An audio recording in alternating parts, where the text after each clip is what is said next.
사랑의 주님 감사합니다. 오늘도 거룩한 주일 주님 앞에 나와 예배로 영광 올려드립니다. 주님, 오늘 지금 드리는 이 예배가 온전히 아버지께 연락되어지기를 간절히 소망합니다. 무엇보다도 성령의 충만함을 구하오니 성령의 충만함을 따라 우리의 몸과 마음, 우리의 모든 것을 거룩히 구별하여 거룩한 산제물로 드리는 영적인 예배가 되게 하여 주시옵소서. 하나님은 영이시니 그렇게 예배하는 자를 찾으신다고 말씀하셨습니다. 주님, 그러한 마음으로 이 자리에 앉아 주의 은혜를 구하는 자 모두가 이 예배를 통해서 우리를 만나주시는 하나님을 경험하는 시간 되게 하여 주시옵소서. 하나님과의 만남은 놀라운 은혜와 기적과 기쁨과 회복이 있습니다.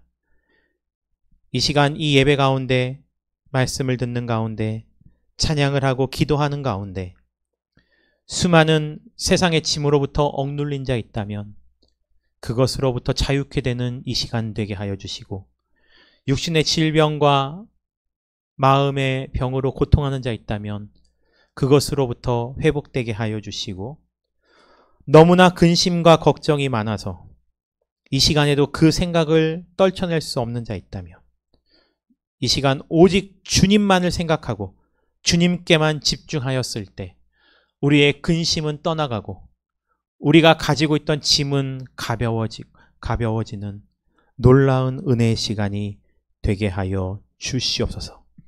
특별히 말씀을 듣습니다.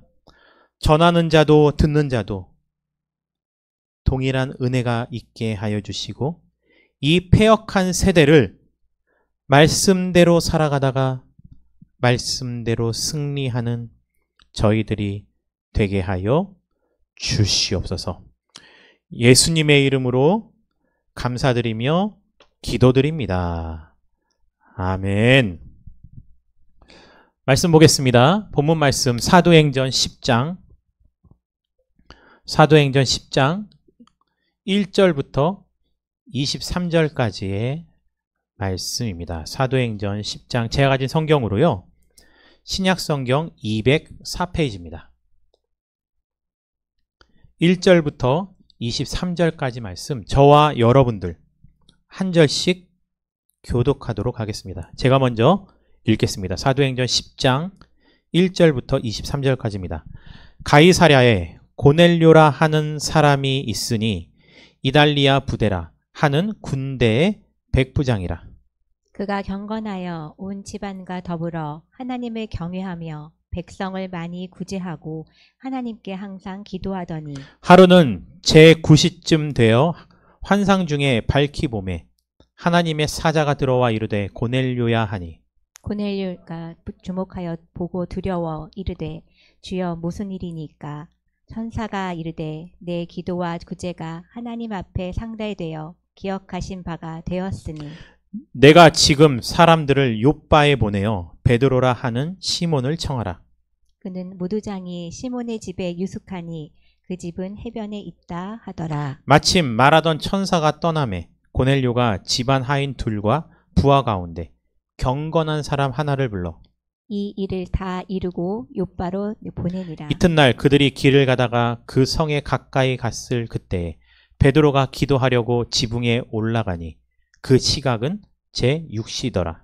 그가 시장하여 먹고자 하매 사람들이 준비할 때에 황홀한 중에 하늘이 열림에 한 그릇이 내려오는 것을 보니 큰 보자기 같고 내 귀에 매어 땅에 드리웠더라.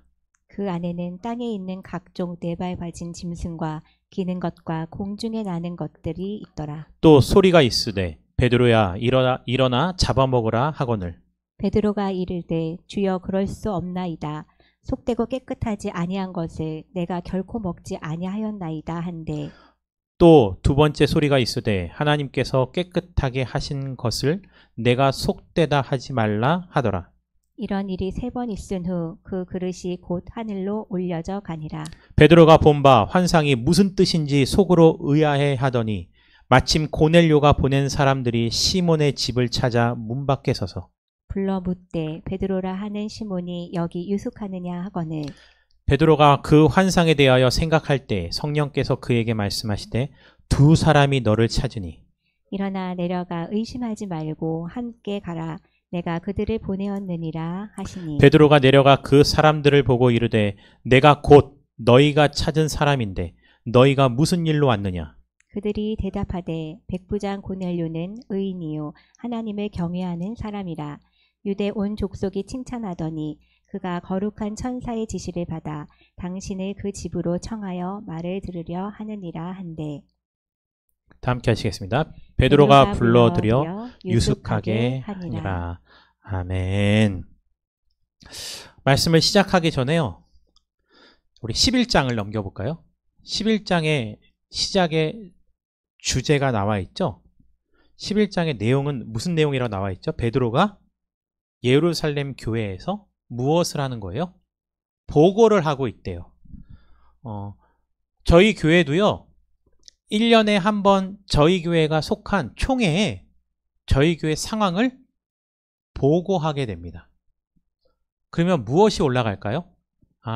예배 때는 무슨 예배가 있고 1년 동안 어떤 예배는 주로 몇 명이 드렸고 1년간 재정은 어떻게 수입이 되고 지출은 어떻게 되고 그것을 하지 않으면 사실 우리가 총한 총회에 속하지 못하게 돼요. 그렇게 보고를 하면 저희가 속한 총회에 저희 교회 이름이 검색이 될까요? 안 될까요? 되죠. 다른 사람들이 누구든지 볼 수 있도록 특정한 단체에서 그 내용을 알리는 것을 별다르지 않는 사소한 소식이면 공지라고 하고요. 그게 어떤 법적인 구속력을 가질 때는 공시 또는 고시라고 말을 하기도 합니다. 베드로가 예루살렘 총회에 가서 뭐 하고 있는 거예요? 보고를 하고 있어요. 그러면 베드로가 보고하는 내용은 예루살렘 총회에 모인 모든 사람들에게 있어서 무엇을 갖게 돼요? 공신력을 갖게 돼요. 공신력을 갖게 되는데 그 내용이 이상하다 그러면 수정할 것을 요구할 수 있겠죠. 근데 그 내용을 아무리 성경적으로 율법적으로 훑어봐도 이상이 없어요. 그러면 어떻게 될까요? 베드로가 듣고 본 것을 그 자리에서 말하는 순간 그 일어났던 현상들은 모든 사람들에게 정설로 받아들여지게 되는 거예요. 베드로는 예루살렘 총회에서 무엇을 보고했을까요? 그게 오늘 본문에 나오는 고넬료, 다시 말하면 오늘날로 말하면 이탈리아의 군대에서 100명의 군사를 거느리고 있던 그 이방 사람의 집에서 일어났던 사건을 베드로가 예루살렘 총회에서 보고하게 됩니다.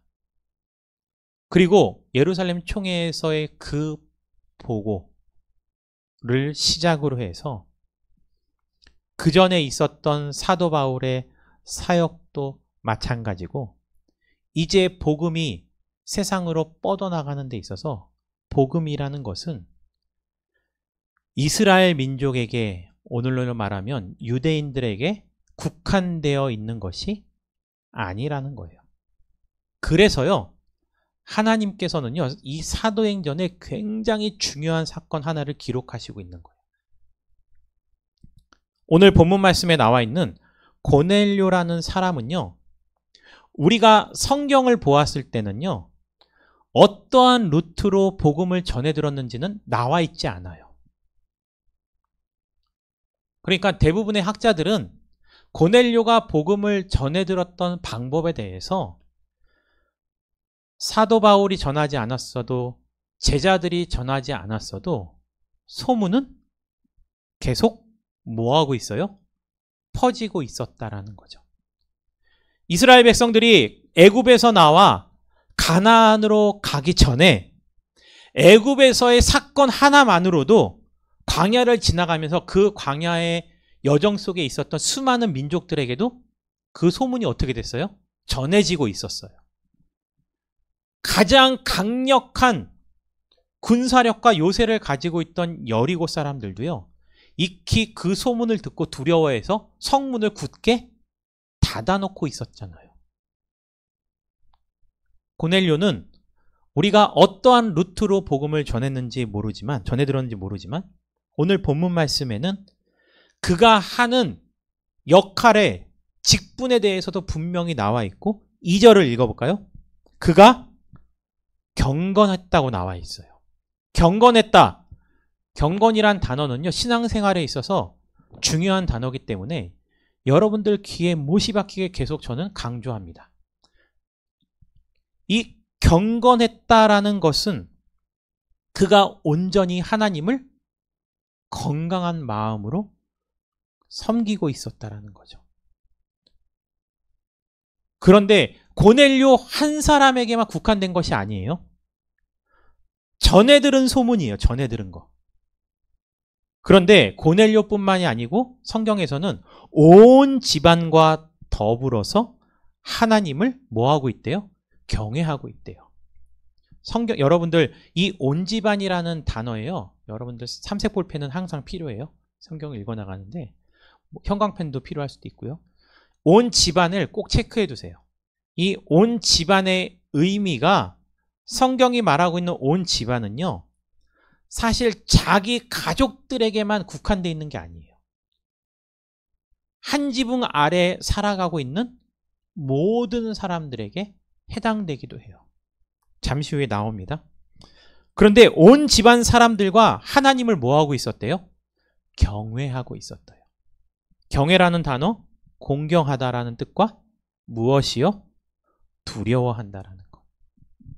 저도 나라의 위정자들을 위해서 기도할 때 누가 정권을 잡았느냐, 어떤 분들은 오해를 하시더라고요. 자신이 A를 지지했는데 B가 됐어요. 근데 제가 기도하면서 나라의 위정자들이 하나님을 두려워하게 해주세요. 그랬더니 예배가 끝나고 저한테 묻더라고요. 목사님은 이쪽이 아니에요? 이렇게 묻더라고요. 제가 뭐라고 대답했는지 아세요? 다음 대선이 끝나고 나서 제가 어떻게 기도하는지 체크해 보십시오. 누가 되든 간에. 또 누가 정권을 잡았냐? 그리스도인도 마찬가지예요. 누가 살아가느냐에 상관없이 그리스도인이라면 무엇을 해야 돼요? 하나님을 두려워할 줄 알아야 돼요.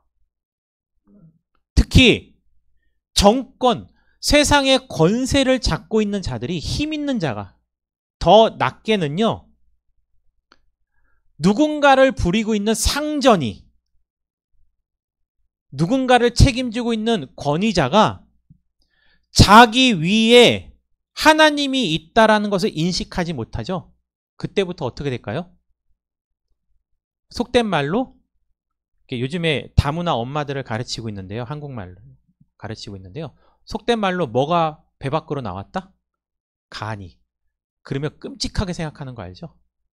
간이 배 밖으로 나왔다는 것은 내장이 외부로 유출된 거 아니에요. 거기서 간이라는 것은 우리의 장기관을 얘기하는 게 아닌 거죠. 맞죠? 뭐 간이 부었다, 이런 표현도 하잖아요. 자기 위에 아무리 높은 권세자라고 하여도 내 위에 가장 높으신 하나님이 계신다라는 것을 인식하지 못하면 그 사람은 결단코 하나님을 두려워하지 않아요. 그럼 무엇이 될까요? 자기가 가지고 있는 권위와 권세를 가지고서 자기의 맘대로 사용하게 돼요.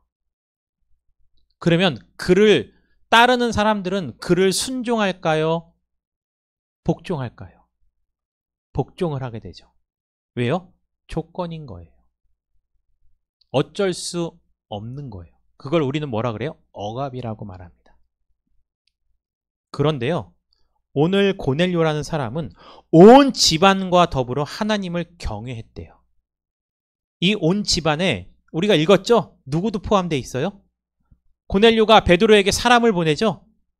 하인 둘과 자기의 수하 가운데 누구를요? 그렇죠. 경건한 사람을. 여러분들 그게 가능하다고 생각하세요? 전 힘들어요. 제가 만약에 군인인데 내 부하가 내가 믿는 하나님을 믿는다? 근데 지금 하나님의 존재와 예수 그리스도의 존재가 어떠한 의미인 줄 아세요?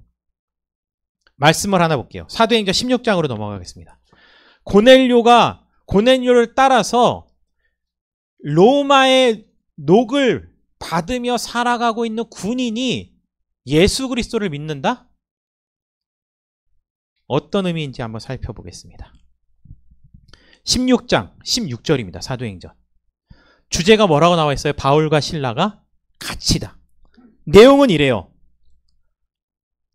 가다가 바울과 실라가요, 귀신 들려서 그 귀신의 힘을 힘입어서 점치는 여종을 만나요. 여종이 있다라는 것은 그 종을 부리는 주인이 있다라는 거죠. 그런데요, 점을 치는 그 여종은요, 자기의 지략과 자기의 능력으로 점을 치는 게 아니에요. 누구의 힘을 힘입어서요? 귀신의 힘에 힘을 입은 거죠. 여기서 얘기를 들으신 사람이 계신가요? 제가 여기 이사 오기 전에 서울에 살고 있을 때 저희 집주인, 어마어마한 사람이에요. 집에 이사 갔더니 변기와 각 창문의 샤시에 검은색 그을음이 있어요. 저는 보자마자 직관적으로 알았어요. 아, 집을 사고 나서 거기다가 뭘 태웠어요? 부적을 태운 거죠. 그리고 집주인을 만났어요. 집주인 겁나게 유명한 무당. 이사를 나와요. 아, 저희 이사 가요. 그랬더니 첫 말이 뭔지 아세요? 개척하세요? 네. 근데 그러다 미안해요 그래요. 왜요? 제가 이사할 때도 왔거든요. 선물을 들고. 제가 꼭 가봐야, 목사님 이사 가시는데 개척도 하신다는데 꼭 가봐야 되는데 못 가게 생겼어요. 왜요? 그랬더니 풍을 맞아갖고 다리를 절어서 계단을 올라올 수가 없는 거예요. 죄송해요. 어떡하죠? 그러는 거예요. 그래서 제가 그랬죠. 그러면 지금 아주머니가 원하시면 제가 기도해 드리겠다. 그러니까 막 만류하는 거죠. 이사 가는 날 말도 없이 딸과 함께, 그 딸도 본인의 친딸이 아닐 수도 있어요. 딸이라고 부르는 사람이 선물을 들고 찾아오는 거죠.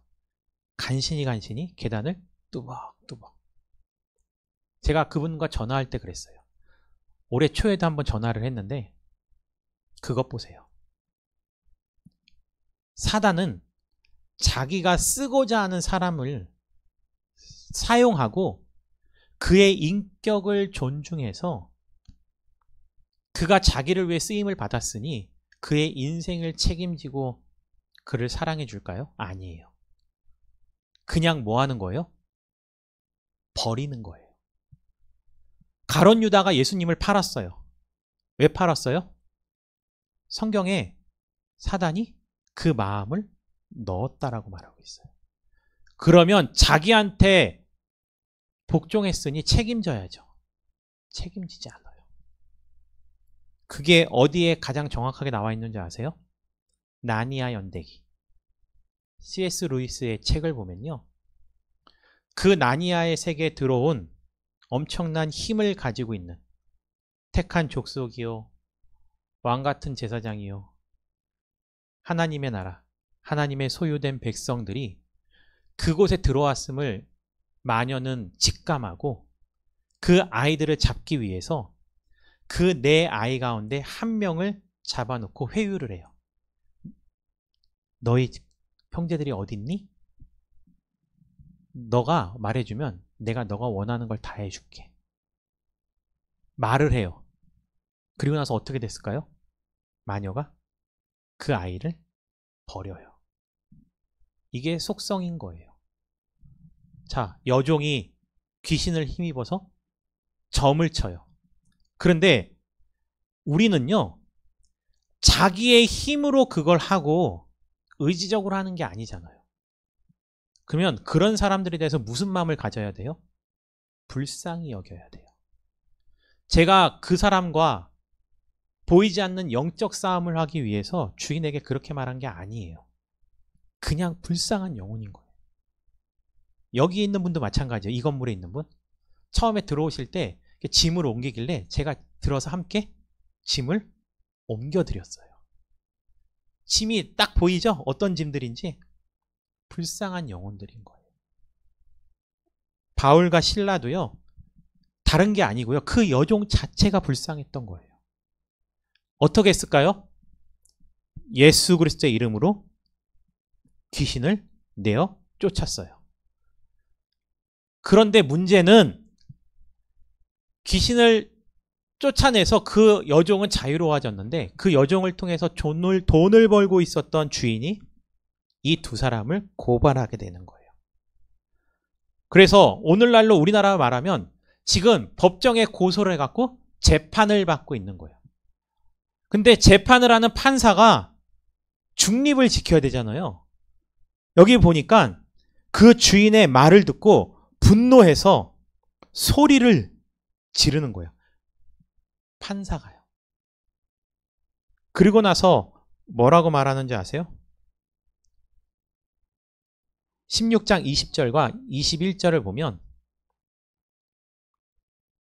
우리가 받지도 못하고 행하지도 못할 풍속을 전하고 있다라는 거죠. 네가 나와 무슨 상관이냐? 너는 너의 종교를 믿고 나는 나의 종교를 믿겠다 이거예요.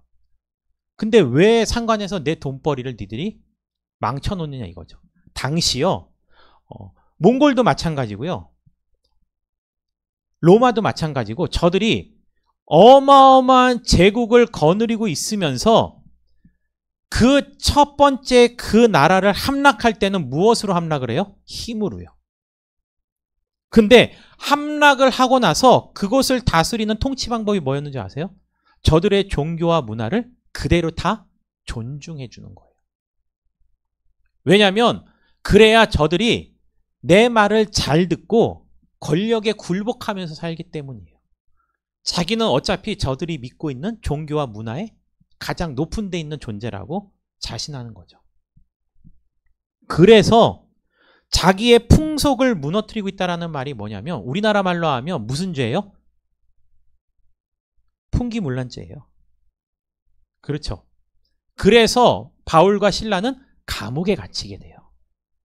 자, 복음을 전한 게, 복음의 능력을 발휘한 게 풍기문란죄가 돼서 감옥에 갇혀요.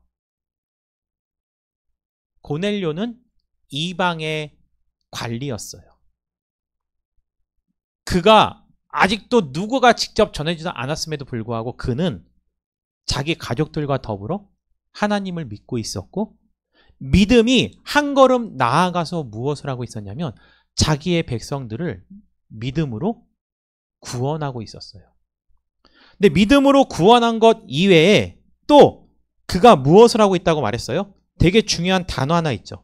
하나님께 항상, 10장에 보니까 뭐라고 나와 있어요? 하나님께 항상 기도했다라고 나와 있어요. 구제를요, 자기가 자기의 의를 쌓기 위해서, 자기의 상급을 위해서 쌓는 게 아니라는 거예요.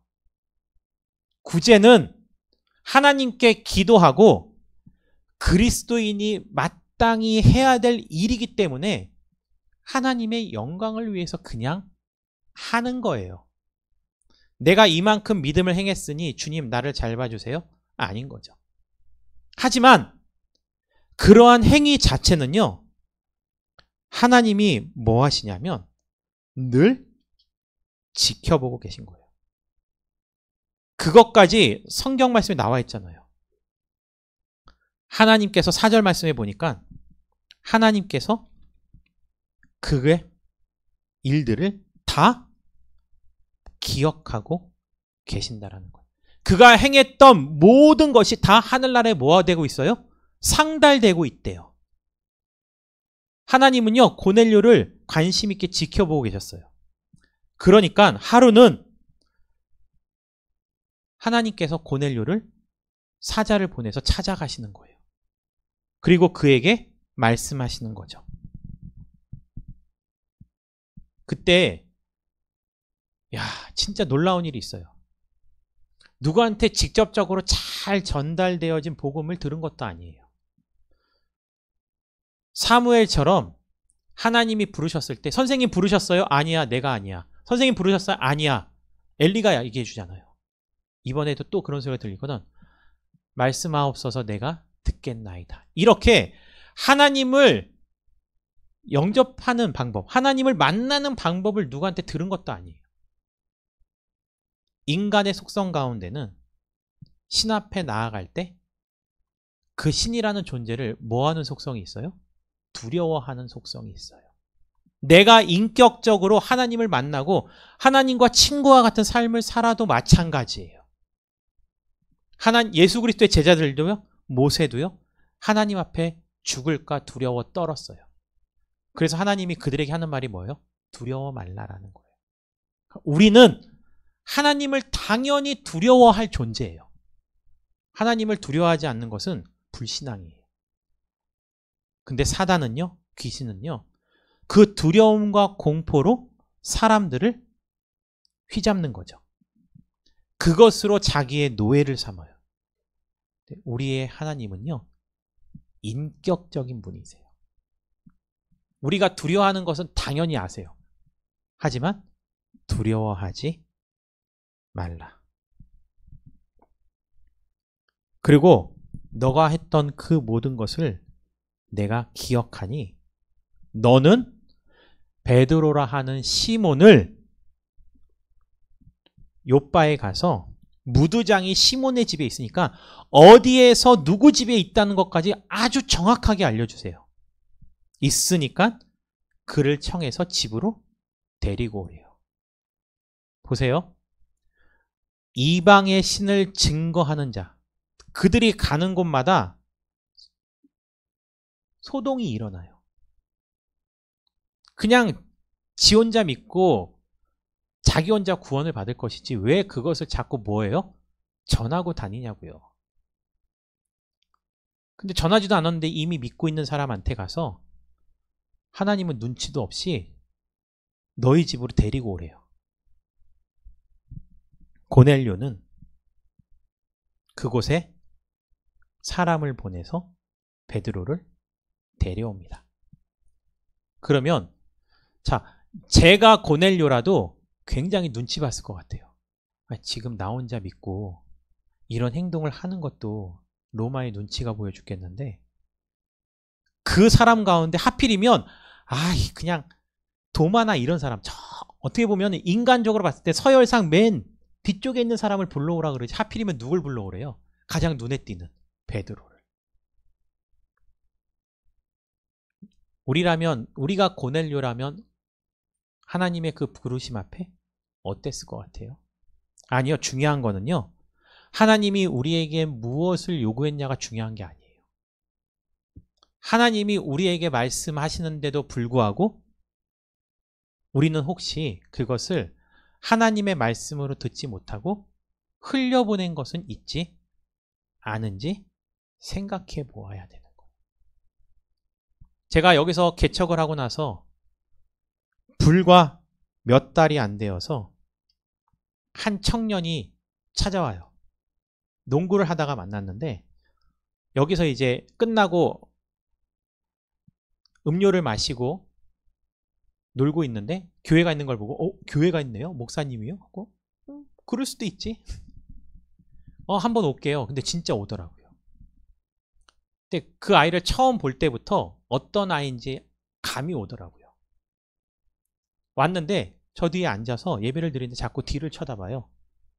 근데 뒤를 쳐다보는 게 아무도 없는데 그 아이는요, 뒤에 누가 있다는 걸 느끼는 거예요. 계속 쳐다보다가 몇 번을 나가서 또 담배를 피고 들어오는데 저 뒤에 앉았는데도 담배 냄새가 나요.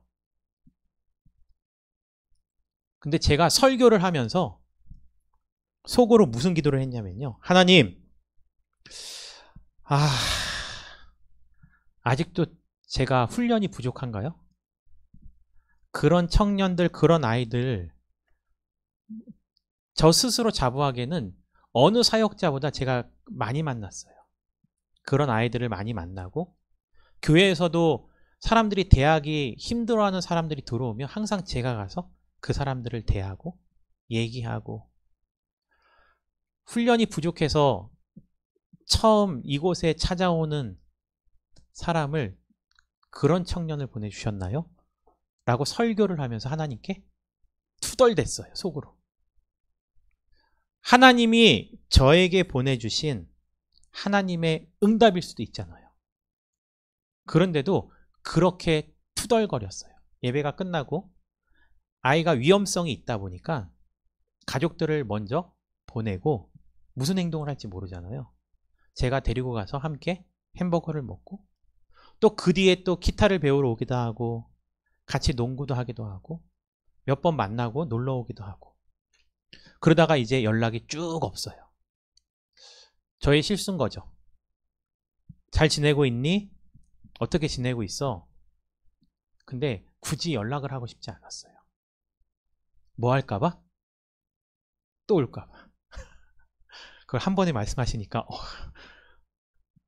그런데 어느 날인가 3달인가 4달인가 지나서 오랫동안 확인하지 않은 문자가 하나 있는 거예요. 그래서 쭉 내려가서 한번 정리할 때 봤는데 그 청년 이름으로 문자가 와 있는 거예요. 몇 월 몇 시 구리 어디에서 어느 지역에서 교통사고가 나서 누가 죽었다. 연고자가 아무도 없어서 경찰이 핸드폰에 있는 모든 지인에게 그 청년의 죽음을 알리는 문자를 보냈던 거예요. 그걸 받고 나서 굉장히 복잡했겠죠. 왜 이런 말씀을 드리냐면요. 보세요. 하나님이 고넬료를 만나고 나서 베드로를 불러오라 그러잖아요. 그리고 나서 바로 하나님이 베드로에게 나타나세요. 베드로에게 나타나서 고넬료에게 요청한 것처럼 베드로에게도 못지않은 너무 부당한 것을 요구하는 거예요. 누가 보기에 부당한 거예요? 베드로가 보기에 부당한 거죠. 율법에서 말하는 부정하다고 말하는 것을 하나님이 내려주셔서 그거를 뭐 하래요? 보기에도 더럽거든요. 그런데 그거를 먹으래요. 베드로는 거부하는 거에 선수예요. 간땡이가 부은해져. 왜요? 예수님도 거부했잖아요. 이야, 역시 그 간은요, 여전히 하나님도 거부해요. 싫대요. 그러니까 하나님이, 인격적인 하나님이 굉장히 자상하시잖아요. 아니야. 부정하다고 생각하니? 두 번째 그러잖아요. 내가 그것을 깨끗하게 했어. 그러니까 속되다고 하지 마. 라고 15절에 하나님께서 직접 얘기해 주세요. 그리고 다시 올라가요. 베드로는 뭔 뜻인지 모르죠. 하나님이 하늘에서 내려준 그 부정함이라는 것은 율법 가운데 있는 사람들에게는 오늘 사건에 누구를 상징하는 거예요? 이방인으로 여겨졌던 고넬료를 상징하는 거였어요. 앞으로 고넬료라는 사람이 너를 그의 집에 초대할 거야. 자, 베드로를 초대하는 고넬료의 마음이 얼마나 사실 조바심은 나겠어요. 소문이라도 퍼져봐요. 고넬료 마음은 알지도 못하면서 지만만 생각해서 아마 이런 게 없었으면 안 갔을 거예요. 근데 베드로는 역시 먹어본 자가 잘 먹잖아요. 한번 배신을 때려봐서 알잖아요. 한번 예수님을 거부해봐서 아는 거예요. 하나님이 재차 그렇게 얘기하니까 이제는 뭐예요? 거부하지 않는 거예요. 그리고 나서 고넬료가 보낸 사람들이 찾아오니까 어떻게 돼요? 아마 저는요, 제가 잘 쓰는 멘트 뭐예요? 천국에 가면 베드로를 만나서 물어볼 거예요. 그때 마음이 어땠냐? 그리고 저도 하나님 앞에 사죄해야겠죠. 베드로, 저도요, 개척하고 나서 이런 일이 있었어요. 그때 설교하면서 하나님께 이렇게 기도했어요. 하나님, 제가 아직도 훈련이 덜 됐나요? 뭐가 부족해서 아직도 저런 아이를 보내주셨나요? 굳이 만나고 싶지 않아 하는 인간적인 마음. 베드로한테 물을 것 같아요. 저는 저랑 똑같지 않았어요.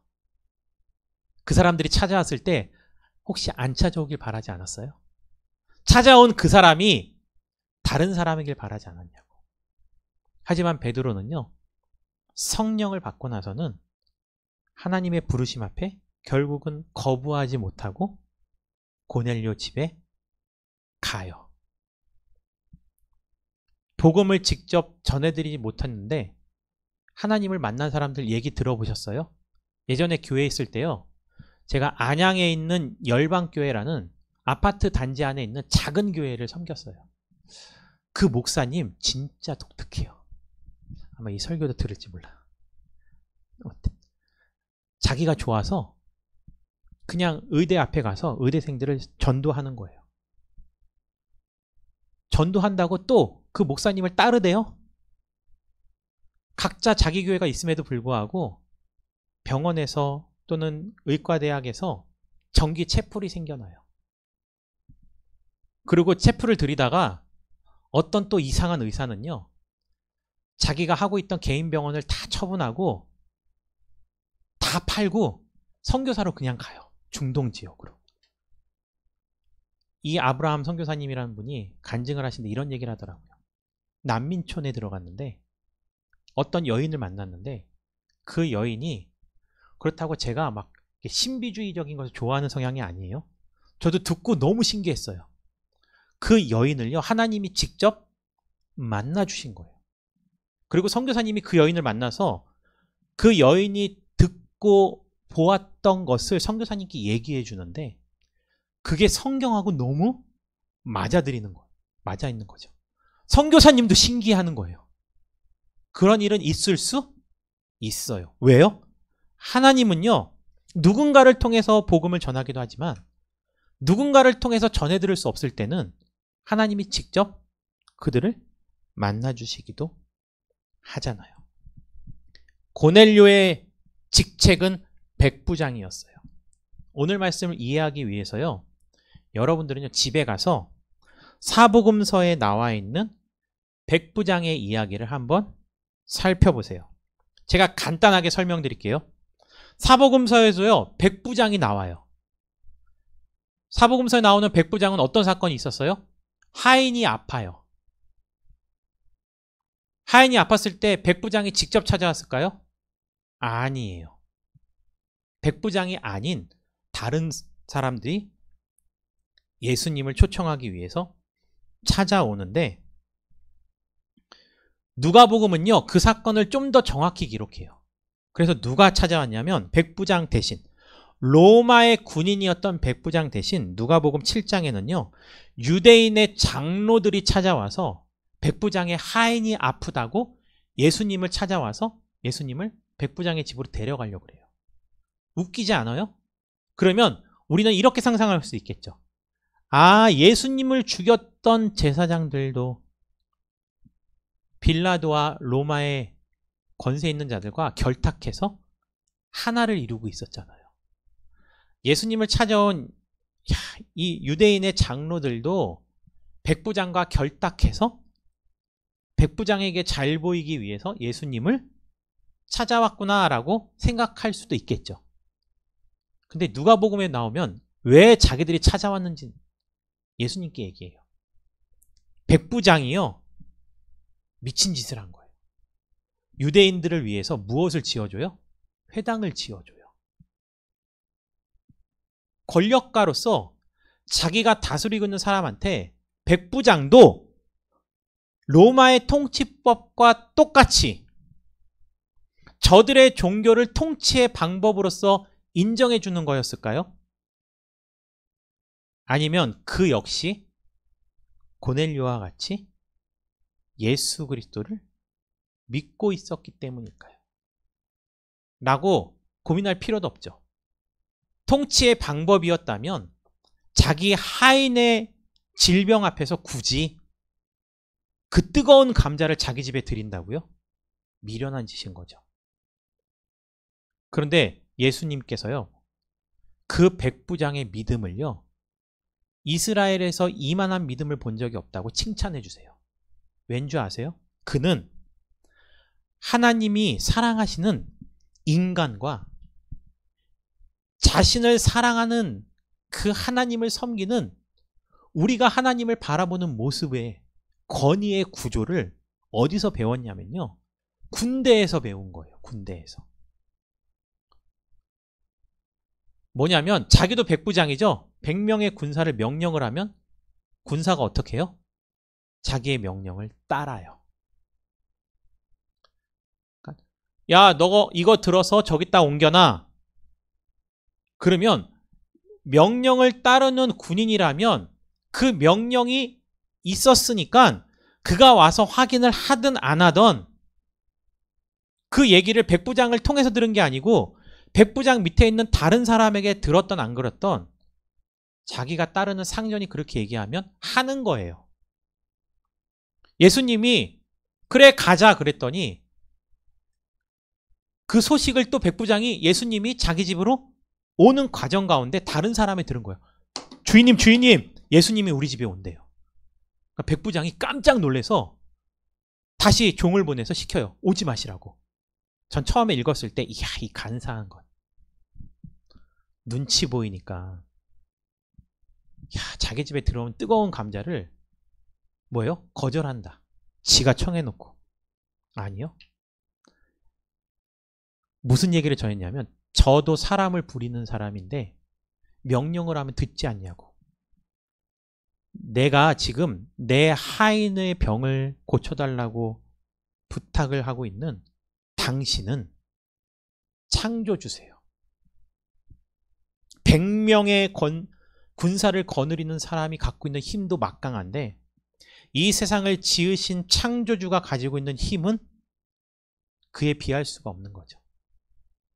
우리 집에 오심보다는 그냥 명령만 해도 내 하인이 낫겠나이다. 눈치를 본 게 아니고요. 그는 자기가 신뢰하고 의지하고 있는 권세자, 하나님의 능력, 예수 그리스도의 능력을 올바로 알았던 거예요.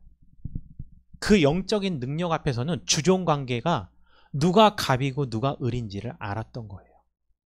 명령만 해도 내 하인이 낫겠나이다. 예수님을요, 깜짝 놀라게 하세요. 예수님이 놀라세요. 예수님도 생각지도 못했나 봐요. 왜요? 그런 고백을요, 누가 했어야 돼요, 사실. 최소한 12제자는 했어야 돼요. 근데 예수님이 어떻게 보면 그 제자들과 이스라엘 백성들 들으라고 하신 얘기일 수도 있겠죠. 내가 이만한 믿음을 어디에서요? 이스라엘에서 본 적이 없다. 믿음에 있어서는 보지도 않고 믿는 믿음이 더한 믿음이라는 것을 예수님은 우리에게 알려주시는 거예요. 백부장들의 상황을 볼까요? 저들은 예수님을 받아들이기에는 계산해야 될 것이 너무 많은 사람들이었어요. 그럼에도 불구하고 이 두 백부장들이 가지고 있는 평행선은 무엇이었냐면요, 똑같은 사건이 있는데 예수님을 만나고 예수님의 역사를 경험하고 나서 요한복음 4장 33절, 요한복음 4장에 나와 있는 이 왕의 신하 사건도요, 신학적으로는 백부장의 사건과 동일하다고 나와 있어요. 근데 이 동일한 세 가지의 마태복음과 누가복음과 요한복음에 있는 이 백부장의 사건을 통해서 보면 요한복음에서는 이 일로 인해서 온 가족들의 집안이 다 예수 그리스도를 믿고 있었다라고 말하고 있는 거예요. 그러니까 가족을 구원하는 믿음은 존재할 수 있어요, 없어요? 있어요. 근데 오해하지 말아야 될 것은 내가 혼자 믿어서 내 가족들이 저절로 구원받을 수 있냐? 아닙니다.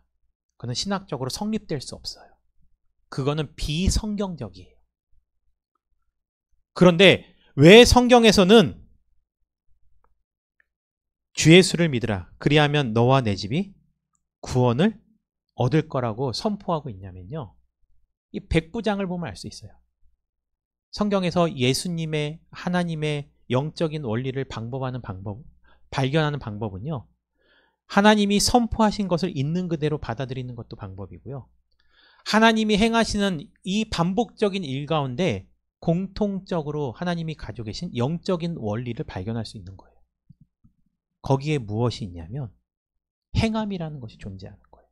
백부장은 자기의 주변과 눈치와 상관없이 순전한 마음으로 유대인들의 회당을 지어주고 있었고, 그러니 그 백부장을 보고 유대인들의 장로가 와서 예수님을 청하는 거고요. 고넬료를 보세요. 베드로를 자기 집에 청하기 위해서 경건한 부하를 보내요. 제가 그랬죠, 서두에. 제가 만약에 CEO야. 제가 어떤 기업을 이끌어가고 있는 수장이에요. 과연 세상의 이익과 손해 앞에서 내가 선택하고 말하고 행동하는 것을 통해서 내 권위 아래 있는 사람이 내가 믿고 있는 예수 그리스도를 나를 통해서 믿을 수 있을까? 혹시 내 믿음이 연약하여서 오히려 내가 저들의 하나님 앞에 나오는 것을 방해하고 있는 것은 아닐까? 중요한 것은요, 행함이라는 것에 여러분들이 부담을 가질 필요 없어요. 행함은 특별한 자에게 주시는 특별 은총이 아니에요. 행함은요, 믿기 때문에 누구든지 자연스럽게 어떤 나의 실리와 이득을 계산해서 하는 게 아니고 내게 믿음이 있으니까요. 그냥 구제하는 거예요. 저희 교회 모든 성경의 영적인 원리를 적용하기 위해서 제가 만든 슬로건이 하나 있죠. We, us. 우리가 먼저 믿었으면 우리가 먼저 낮아지는 거예요. 낮아져서 우리의 이웃들을 섬기면 저들이 뭐요? 세움을 받을 수 있다라는 거예요. 그 섬김이 뭐예요? 행함이라는 거예요. 지난주 말씀 기억나시죠? 주의 말씀을 듣고도 행하지 않는 자는 모래 위에 집을 지은 것과 같다. 여러분들의 믿음이 여러분들의 가족 가운데, 여러분들의 이웃 가운데 지금도 예수 그리스도를 모르는 사람들을 구원시킬 수 있어요. 무엇으로요? 그냥 내 스스로가 사람을 의식하지 말고 말씀을 듣고 말씀대로 그냥 열심히 살아가시면 돼요. 그것이 주의 복음을 전하는, 우리가 이 세상 가운데 빛과 소금으로 살아가는 가장 확실한 방법입니다. 특별히 기도 제목을 드리겠습니다. 여러분들의 가정 가운데 아직도 하나님께서 주신 그 구원의 은혜를 누리지 못하는 가족들이 있나요? 기도하세요. 그리고 너무 의식하지 마시고요. 그 영혼의 구원을 위해서 기도하되, 구원을 하는 방법은 나에게 주어진 삶 속에서 내가 최선을 다해서 가정에서든 직장에서든 어디서든 내 할 일에 대해서도 최선을 다해서 잘 감당하면서 자연스럽게 하나님의 선한 영향력이 저들에게 흘러 들어가게 달라고. 그래서 중요한 것은요, 내가 하나님을 찾고 구할 때 고넬료처럼, 사복음서에 나오는 백부장처럼 나의 그 선한 영향력을 인정하고 나를 위해서 주님 앞에 찾아가서 나의 어려움을 호소할 수 있는 사람, 나를 위해서 그 중보자의 마음으로 중보해 줄 수 있는 사람, 그 사람을 얻는 방법은 내가 선한 영향력을 가지고서 말씀을 실천하며 살아갈 때 내 주변에 그런 사람이 하나하나씩 만들어지는 거죠. 그걸 통해서 우리는 고넬료와 같은 백부장과 같은 축복을 누릴 수 있는 것입니다. 또한 여러분들도 그러한 사람이 되어줄 수 있어야겠죠. 말씀을 붙잡고 언제나 그렇게 승리하시길 주님의 이름으로 축원드립니다. 아멘. 기도하겠습니다. 사랑해 주님 감사합니다. 오늘 말씀을 통해서 하나님의 놀라운 은혜를 깨닫습니다. 주님, 가족을 구원하는 믿음은 있습니다.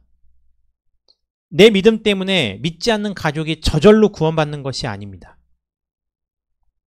내 믿음과 나의 행함이 자연스럽게 우리의 믿음의 지경 가운데 있는 사람들에게 선한 영향력으로 흘러들어가면 마치 백부장의 대신해서 예수님을 찾아가고 베드로를 찾아가서 저들의 있는 그대로를 전하며 하나님의 은혜가 예수님을 통해서 베드로를 통해서 그 가정 가운데 선포되어지고 그 가정 가운데 있던 사람들이 그 말씀의 실체를 경험하고 나서 모두가 세례를 받고 베드로가 자기 집에 있는 것을 두려워하지 아니하였던 것처럼 주여 우리를 통해서 지금 살아계신 복음이 우리의 가정 가운데 우리의 지역 가운데 흘러갈 수 있도록 우리의 삶을 인도하여 주시옵소서. 예수님의 이름으로 감사드리며 기도드립니다. 아멘.